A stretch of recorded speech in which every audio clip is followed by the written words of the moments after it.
Hey, tourpreneurs, it's Mitch Bach, and just a quick note before we begin today's episode. Tourpreneur is currently sponsored by Google. We're thankful for their support of our community, and we are offering with them a completely free course helping you unlock the power and potential of Google's Things to Do program, which is specifically helping tour operators add their tours to Google in new ways that gives you new exposure and more direct bookings. To learn more, go to tourpreneur.com/Google. And as always, show notes, more resources, links to our newsletter, our business coaching community, and so much more are available on tourpreneur.com. Now to the episode. In the last 30 odd years of bouncing about this industry, this is probably the best time I've ever seen for operators to make new connections with people that they maybe not be able to make connections with pre-COVID. Yeah. Because it's like once you've got a supplier, once you've embedded, you've been working with them for years and years and years, it's really hard to dislodge if you're offering similar services or similar products. It's quite hard to dislodge those embedded relationships.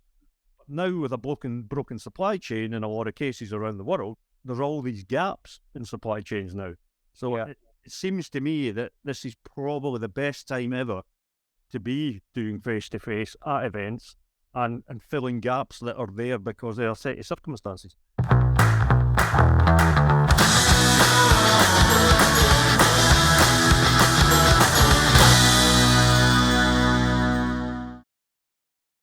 Good afternoon, tourpreneurs. Yet another episode of the Tourpreneur podcast from me, Peter Syme. Today, I'm welcome to introduce Mark Wright from the adventureconnection.com. Mark has been around business-to-business travel and the adventure sector of what we do for many years, probably as much as myself, maybe even more. Mark started in 1986 with Explore Worldwide. He stayed with them for about 20 years. If I remember, Mark, I can remember an office of Explore in a little street in Aldershot going back. I was running about in uniform at that time, and I can remember this. I think it was the very first Explore office. After Explore, Mark went on to found the Adventure Company, which he then sold about a decade later to a much larger travel company.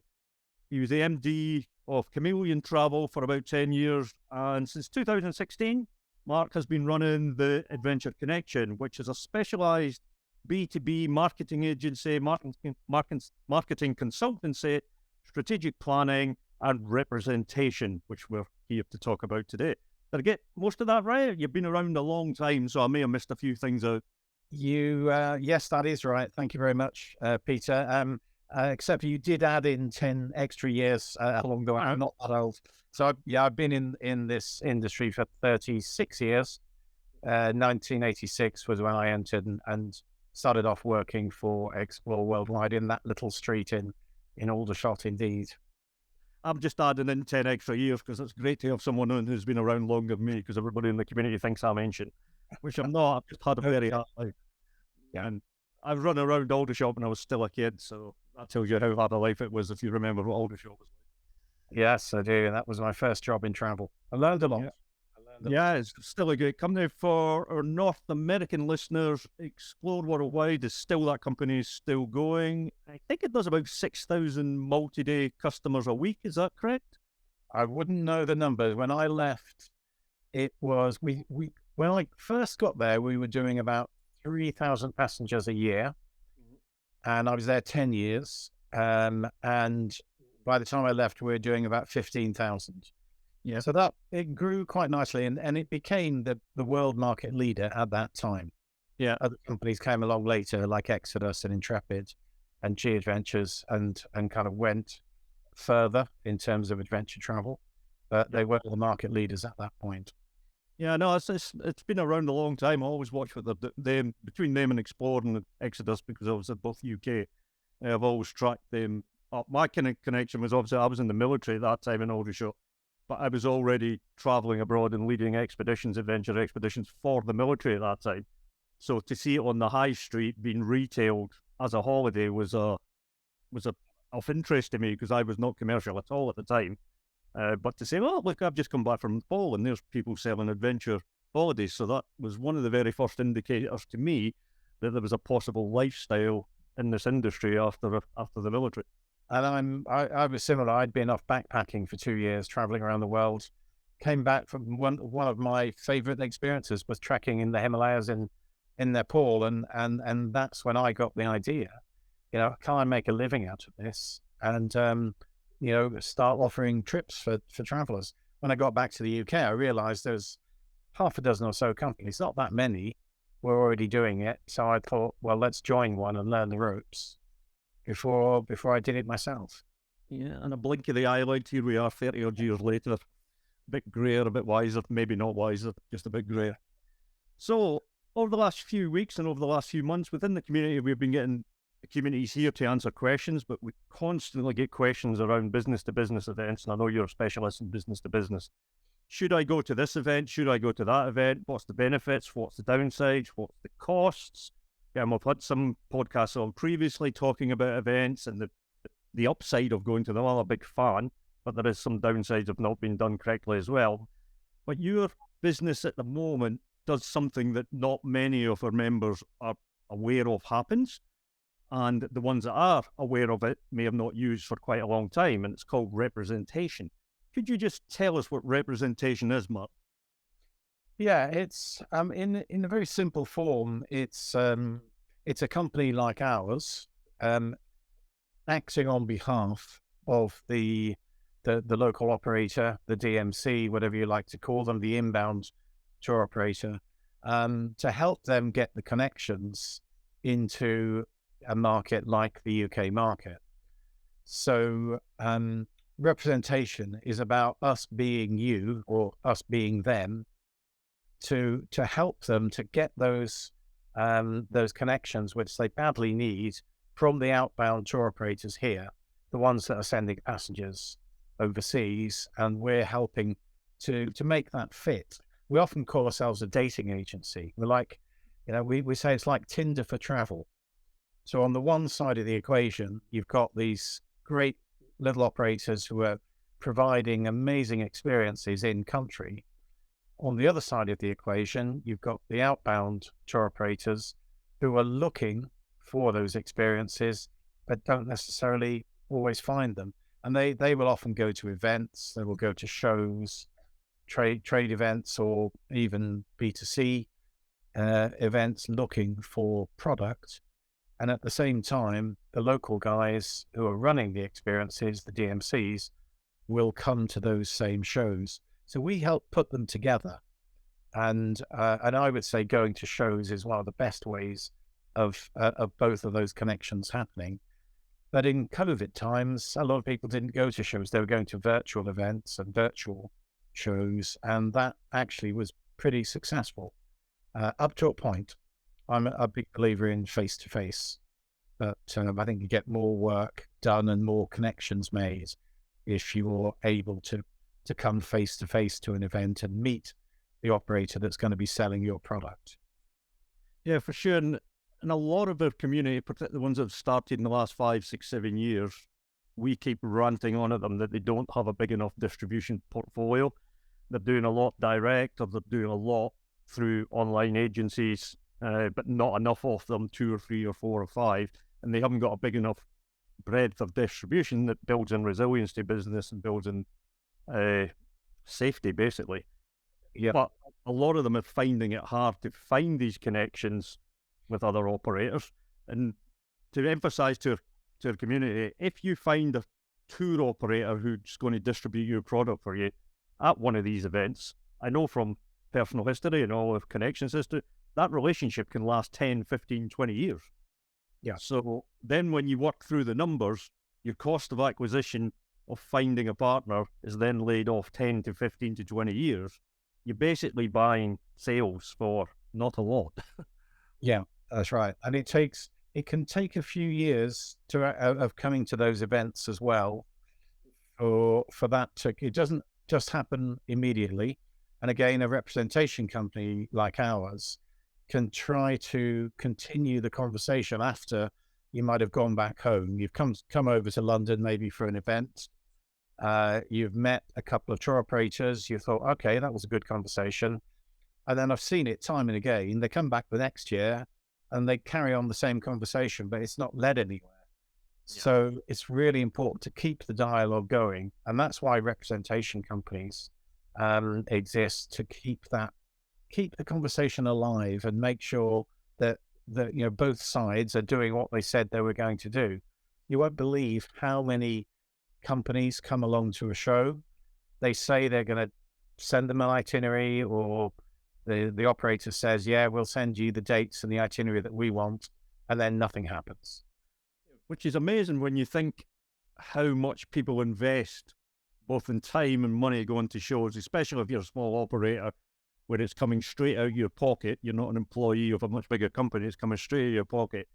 I know from doing it, it's an expensive investment, but then we're not getting the follow-up I was speaking to an operator the other day, one of our members who's based in Indonesia, who's seriously considering world travel market in London, but the expense of him and one other coming across, we all know what happens to the hotels when that's on, the flights, it's just such a big investment for them.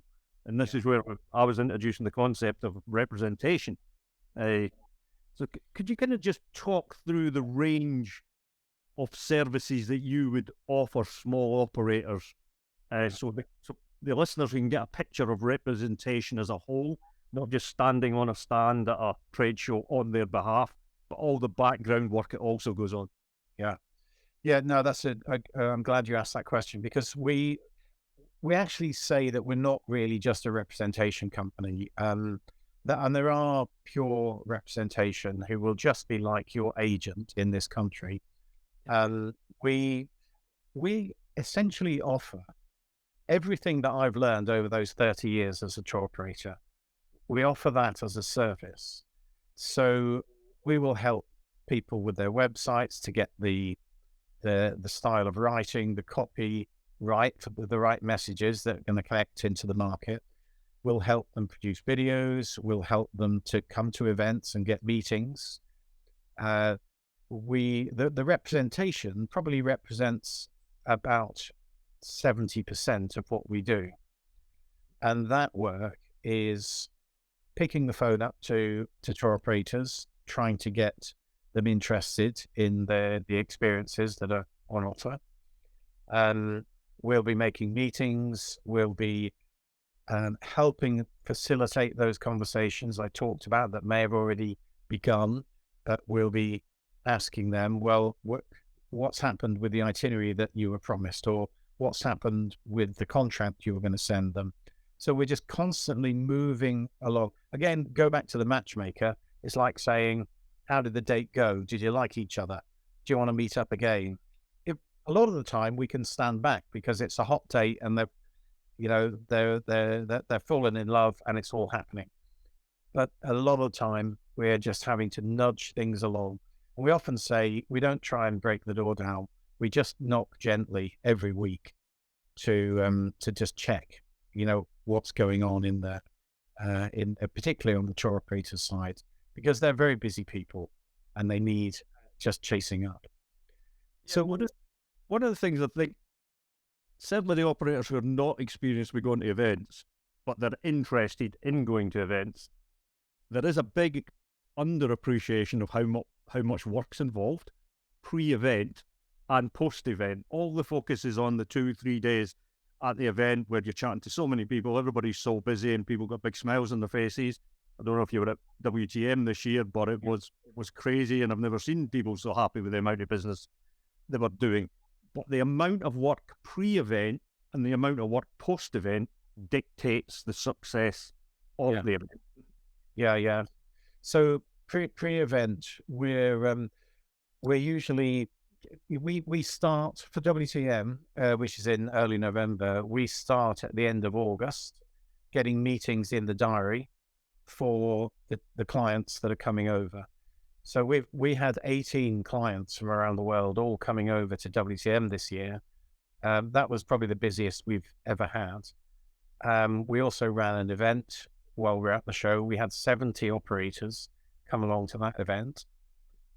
So we filled diaries. We aim to get between 10 and 20 meetings for every client, and quality meetings as well. with tour operators. So a lot of the work is just getting those meetings in the diary, but then we're also preparing our clients, making sure they've got a pretty slick sales presentation ready on their laptop that they can, in 5 minutes, give the tour operator the information they need about the style of experience or activity or whatever it is that they're offering. So there's all that preparation going on before. We will then sometimes sit in on the meetings as well, just to make sure things are going smoothly, particularly if it's an important operator and we don't want that opportunity to pass. And then after all the meetings have happened, that's where it often falls down. So we're kind of hassling and making sure, have they done their follow-ups? Have they got some sample email templates ready to send out straight away afterwards? And they're all tailored. So it's not just a banging out a template that's pretty meaningless. It's tailoring the template, but making sure that can be done efficiently within about a week of the show finishing. Even if it's only, I always say it's better to do a short, sharp email of a couple of paragraphs. Some people wait and then they send a great long email, which the tour operator never reads because there's too much information. Yeah. So it's better to be little and often and get the dialogue going after the show to continue, if they've had a good conversation when they met. So yeah, absolutely. The preparation and the follow-up is absolutely vital. There's almost no point in coming if you don't do the follow-up. Yeah, I have been saying that on our coaching sessions, that if you're not going to do the work pre and the follow-up, don't spend the money in going to an event, because you're basically just going to a social exercise that's going to cost you thousands of dollars just for a social exercise if you're not going to do the work pre and post. Some people really do just that. Yeah, I know. Yeah, they want to kind of network, but without any real gain from it. Yeah. One of the things that was brought up on one of your coaching calls last week or the week before, has been brought up a couple of times. And I don't want to bring up the COVID word because we've all had enough of it, but a lot of relationships were broken during COVID. A lot. Sometimes, again, because the operators weren't up for the job, but a lot of the times just because of the nature of COVID, businesses went out of business. Businesses who were large were suddenly small. Businesses couldn't get back into business because of all the different stages of restrictions all over the world. So my point was, in the last 30 odd years of bouncing about this industry, this is probably the best time I've ever seen for operators to make new connections with people that they maybe not be able to make connections with pre-COVID. Yeah. Because it's like once you've got a supplier, once you're embedded, you've been working with them for years and years and years, it's really hard to dislodge if you're offering similar services or similar products. It's quite hard to dislodge those embedded relationships. But now with a broken supply chain in a lot of cases around the world, there's all these gaps in supply chains now. So it seems to me that this is probably the best time ever to be doing face-to-face at events and filling gaps that are there because they are set of circumstances.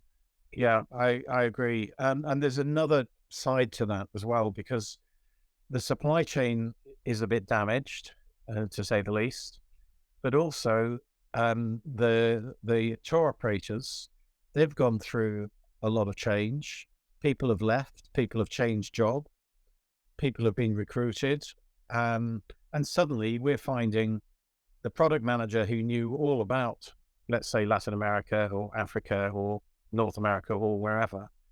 Suddenly you've got somebody new in the position and they don't know it so well.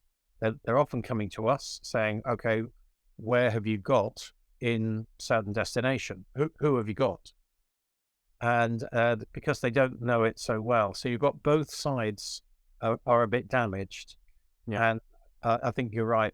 Coming to events, using, marketing and representation companies to help create those relationships is better now. Certainly, we're now busier. We have more clients than we've ever had in our history. So that kind of proves the point. It's more necessary. We're running a lot of fan trips as well. Yeah. So for people who don't know what that is, familiarization trips are a fairly proven way of getting tour operators to experience the product in destination, but also build a relationship whilst they're in destination with the local operator. And that brings quite a lot of both the DMCs or inbound operators on one side, and the tour operators coming to us to say, okay, we want to go to Cuba. When are you next running a fam trip? So this is another kind of part of, being in representation, is looking at all the angles that are going to bring the operators and the providers together. Are you seeing from the buyers, the big tour operators buying in the small experience guys, are you seeing any changes in the actual product, what they're looking for, and what type of experiences they're buying in? Is there any trends, any changes that you're seeing in that? Yeah. Well, last year, tour operators were very cautious, and they weren't really looking at that much in terms of new product or new destinations, unless it was kind of seen as safe. And a lot of them were looking at Europe in particular. They were looking at more known, well-established destinations, and they weren't going so far off the beaten track. They kind of just wanted to play it safe because they knew their clients were also wanting to play it safe. So last year, probably more than ever I can remember, we had, Europe was just so busy in terms of demand. We made introductions for one of our clients in Croatia. We made about 5 or 6 introductions. I think all 6 of them, maybe 5 out of the 6, actually then featured the programs. And 2022 had his busiest ever year, way above anything that happened pre-COVID. So, we have other clients in Europe, in Finland, in Slovenia, in a few other destinations, and they've been saying the same. So Europe definitely had the lion's share, I think, from the UK market. What we're seeing now is the tour operators are beginning to look further afield. They're starting to look at Latin America again. They're starting to look at Africa again, Asia, and it's beginning to open up in terms of long haul more than it did last year. There's still a few destinations, I think, that are really off the beaten track that people are still concerned about. They're not sure. They just don't know what the infrastructure's like. Yeah. They don't know how badly COVID hit that country. So they're not so worried about getting COVID anymore. It's more worried about, well, what's it like in that destination? And the actual experiences, have you seen any changes on the ground from what the operators are changing the product mix to the experiences? There's been a lot of talk about sustainability and environmentalism, huge amounts of talk. I've on record multiple times of saying 99.9% of the talk is just that talk, because it's not backed up with any action. Are you seeing any demand from the bigger operators for more sustainable products? Not really, I have to say, unfortunately. I think there's a lot of lip service still going on out there. I'm delighted that there's some operators who are really taking a stand on sustainability, doing very well. Company called Much Better Adventures, you probably know them. They've taken a fantastic stand on sustainability and are doing extremely well. But I don't think it's as much as I'd like it to be. I think there's still a long way to go. And I think people, I don't think people are just making it up. I think they want to do the right thing, but they just get back into the old habit of, getting people on the, bums on seats, keeping profits, keeping costs down, etc. And then not converting it into reality. in the majority of cases, unfortunately. And it's also, I mean, there's endless measurement systems. That's one of the issues. There's just too many systems and certifications. But it is really hard to measure truthfully the impact of that experience, that break, because you haven't got control of, as a tour operator, you haven't got complete control of all the inputs. And you can sort of look up the flight contribution, you can sort of look up the hotel contribution, but that will be very wide because you don't have all the hotel information. And you don't know where the food that the customers, is it imported food? So every single part of a person's experience has a footprint, and it's really, really hard as a tour operator to work all that stuff out. Yeah, I think the one thing that probably has changed, for the better, is the tour operators, when they're choosing their DMCs, they are looking for sustainability as one of their credentials.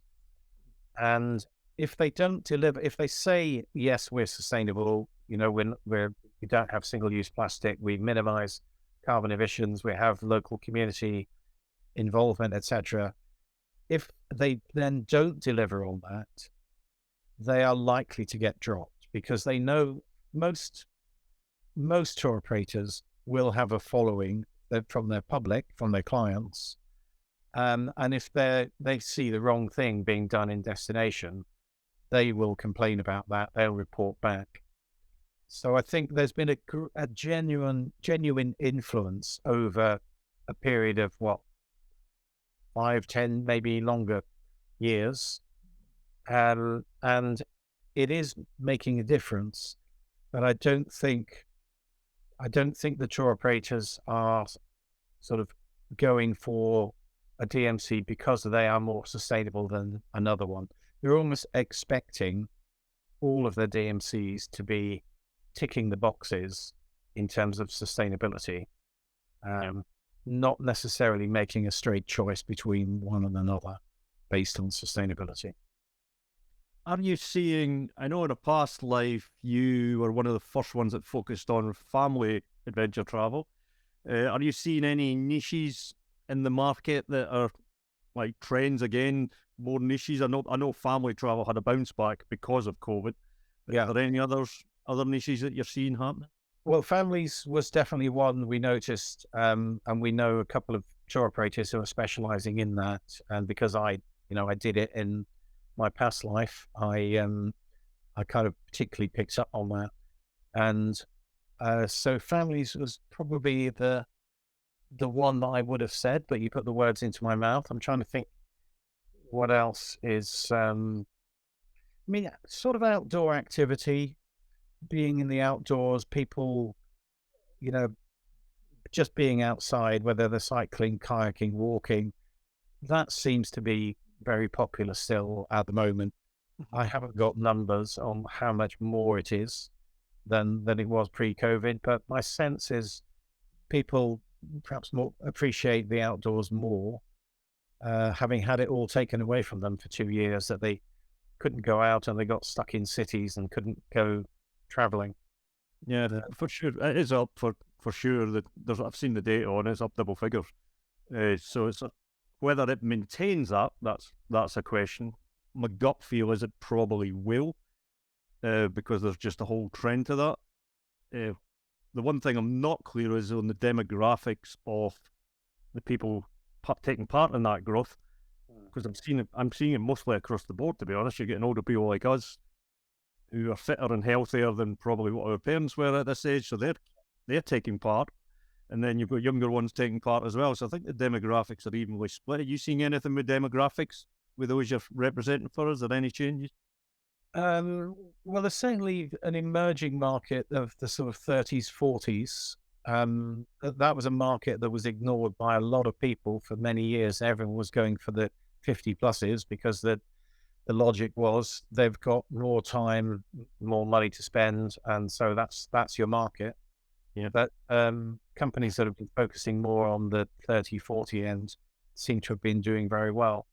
And there's another, there is one other trend that definitely emerged this year, which I can't put a name on it, but people doing 4 or 5 trips in a year rather than, perhaps one or two, which would have been common pre-COVID.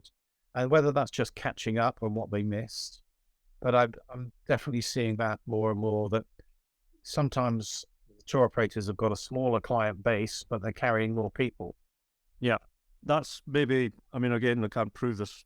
We have got some data on it, but there's a lot of people, because of the work from home or hybrid work, who are traveling more than they would for leisure, but they're working when they're also working when they're traveling on some of them breaks. Yeah. So that I do believe that those numbers taken on a global perspective, when you look at them, because it's hundreds of millions, and they have to impact on the travel industry. I mean, obviously business travel is down across the board, but we've got this whole new version of how people are living and working at a scale of hundreds of millions. Therefore, that has to have impact on travel somehow. Yeah. The other sort of subset within the families sort of subset, there's always niches within niches, and multi-generational. Yeah. So where you've got, granny and grandpa going with kids and grandchildren, and that seems to be that was happening to an extent before, but it seems to have happened even more post-COVID. Again, just realizing how precious family time is together. Yeah, and from an operator's perspective, fantastic bookings, because the average value of that bookings just increased by a significant margin. Yeah. And often when that happens as well, certainly when I've been looking at it, if granny and granda's gone along, if they weren't there, the hotel choice or the lodge choice may have been X standard, but if granny and granda's gone on along, it often goes up a standard, so the actual spend is even higher. Yeah. Yeah. Well, I think because I was a tour operator, I used to be very good at spotting these niches, and I think I still am.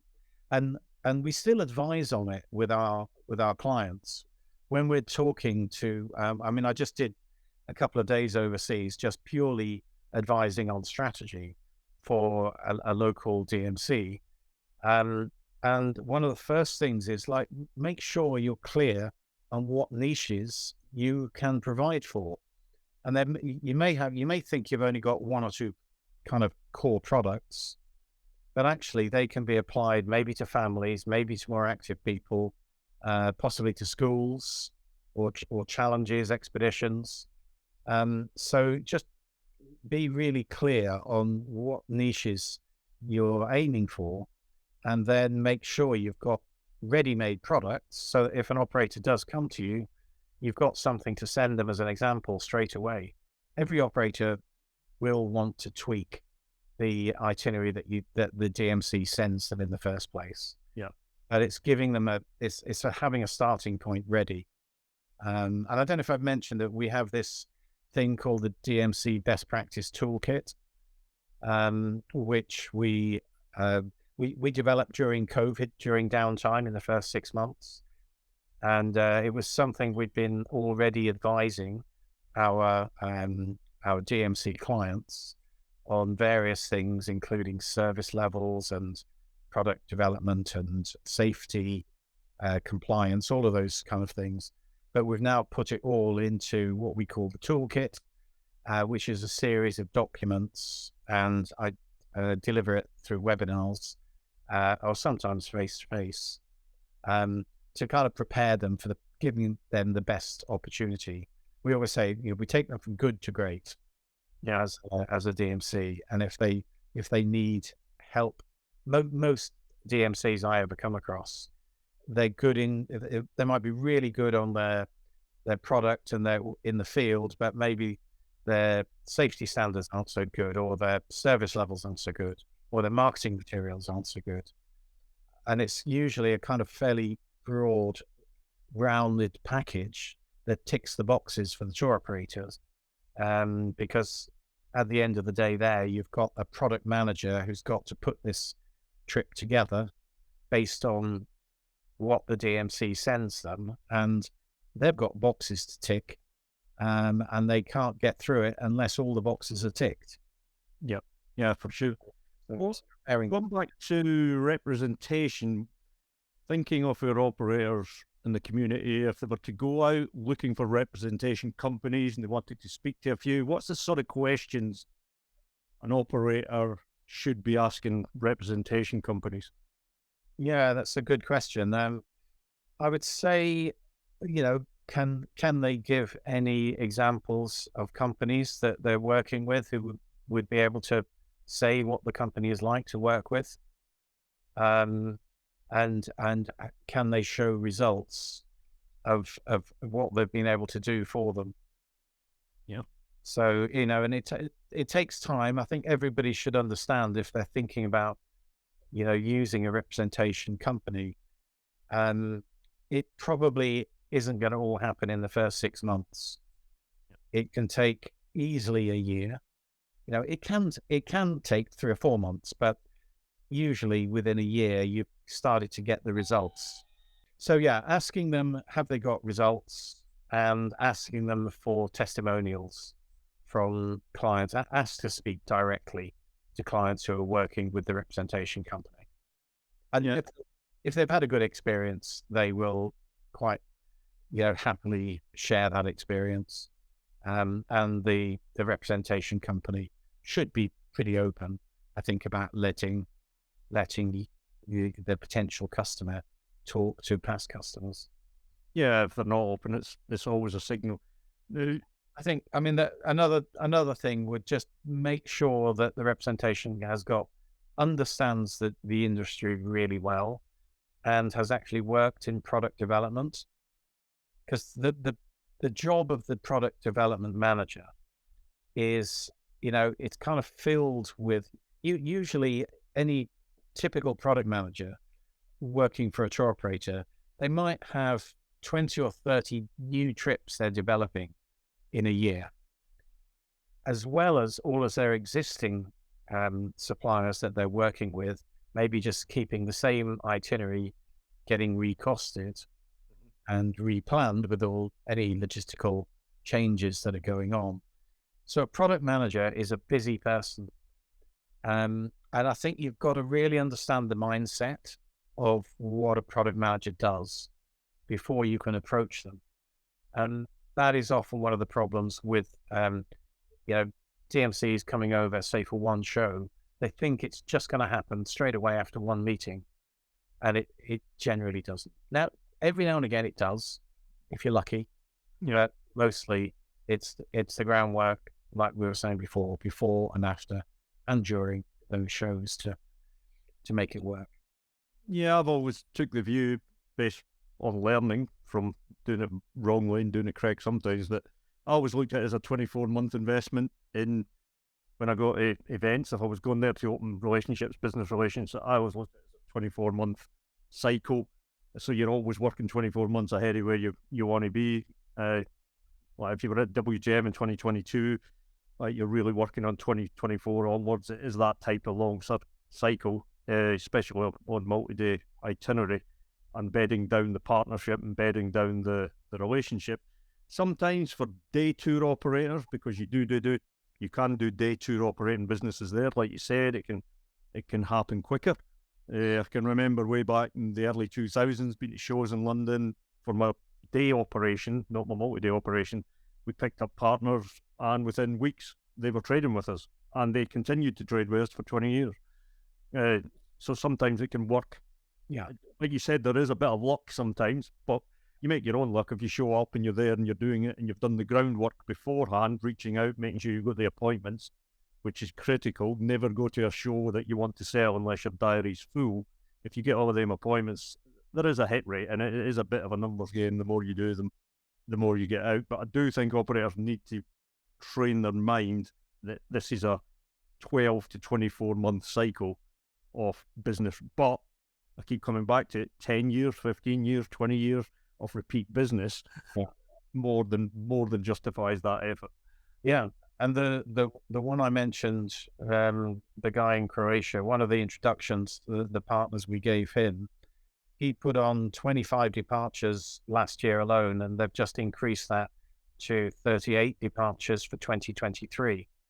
Yeah, that's one of the bigger ones. But and if that keeps going for another 5 years, which I don't see why it wouldn't, it's going to really give him the confidence to grow his business. It's a fantastic base to work from.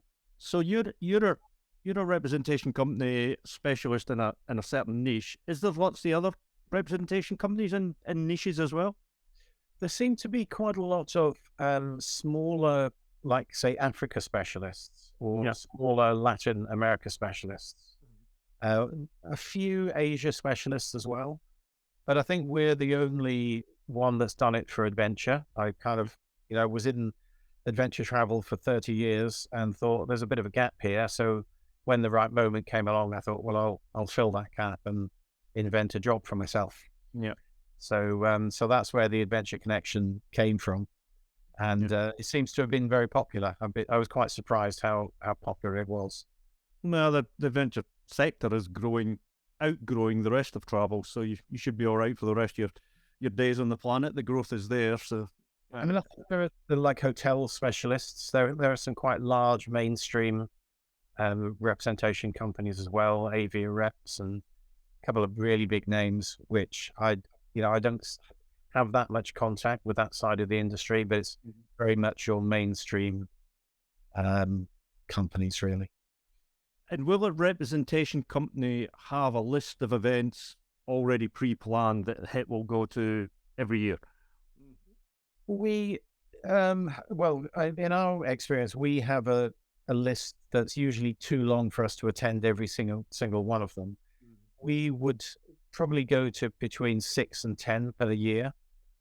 And it's some of the big ones like WCM and ITB, but also, smaller specialist shows as well, like LATA Expo or Adventure Travel Network and Experience Africa, those. And then there are other, I think there's the coming of age of smaller specialist shows.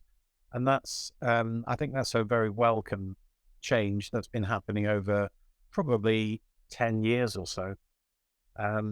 And I think you tend to get specialist buyers and specialist sellers coming together at those shows. Don't get so many of the generalists. The big guys don't necessarily always go to those small specialist shows, but I certainly think that's a welcome move that's been happening. And like I said, I'm still a big fan of face-to-face as opposed to online, but there is a place for both. And we've all learned that. We're sitting here having a conversation from one end of the country to the other, and it works extremely well. But I think business gets done by coming to shows.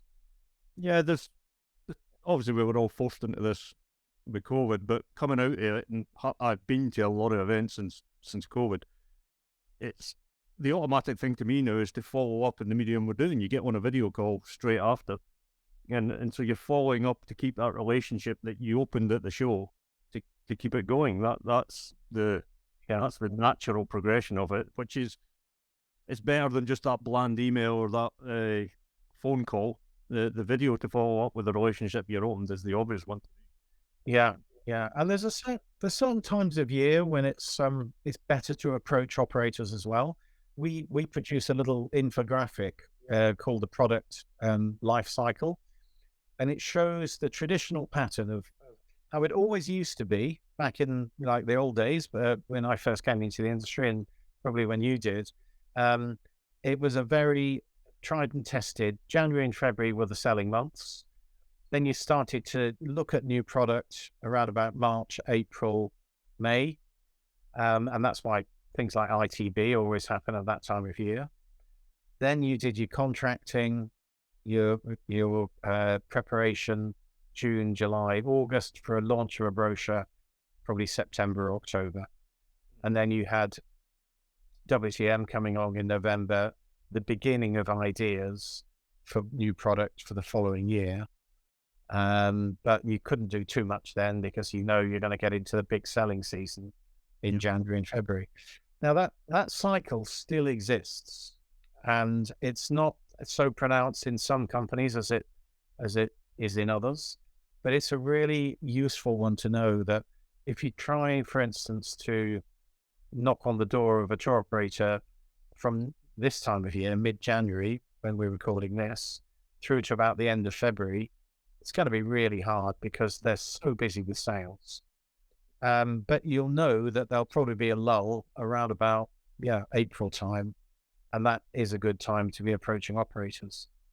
So knowing this kind of pattern really does help, I think. And again, that's the sort of input a representation company should be able to give you. Don't go charging down the door at a time when they're going to barricade you out. Just go and knock at a time when the door's open.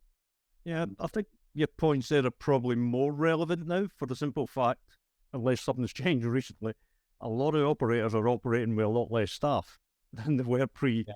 So the staff they have got are even busier than they've ever been. So timing of approach is more critical in the world we've moved into than it was previously. Yeah. Yeah, and we noticed that. And sometimes, like a product manager was looking after, say, just Africa. They're now looking after Africa and Asia and Middle East. Yeah, they've got a lot more to do.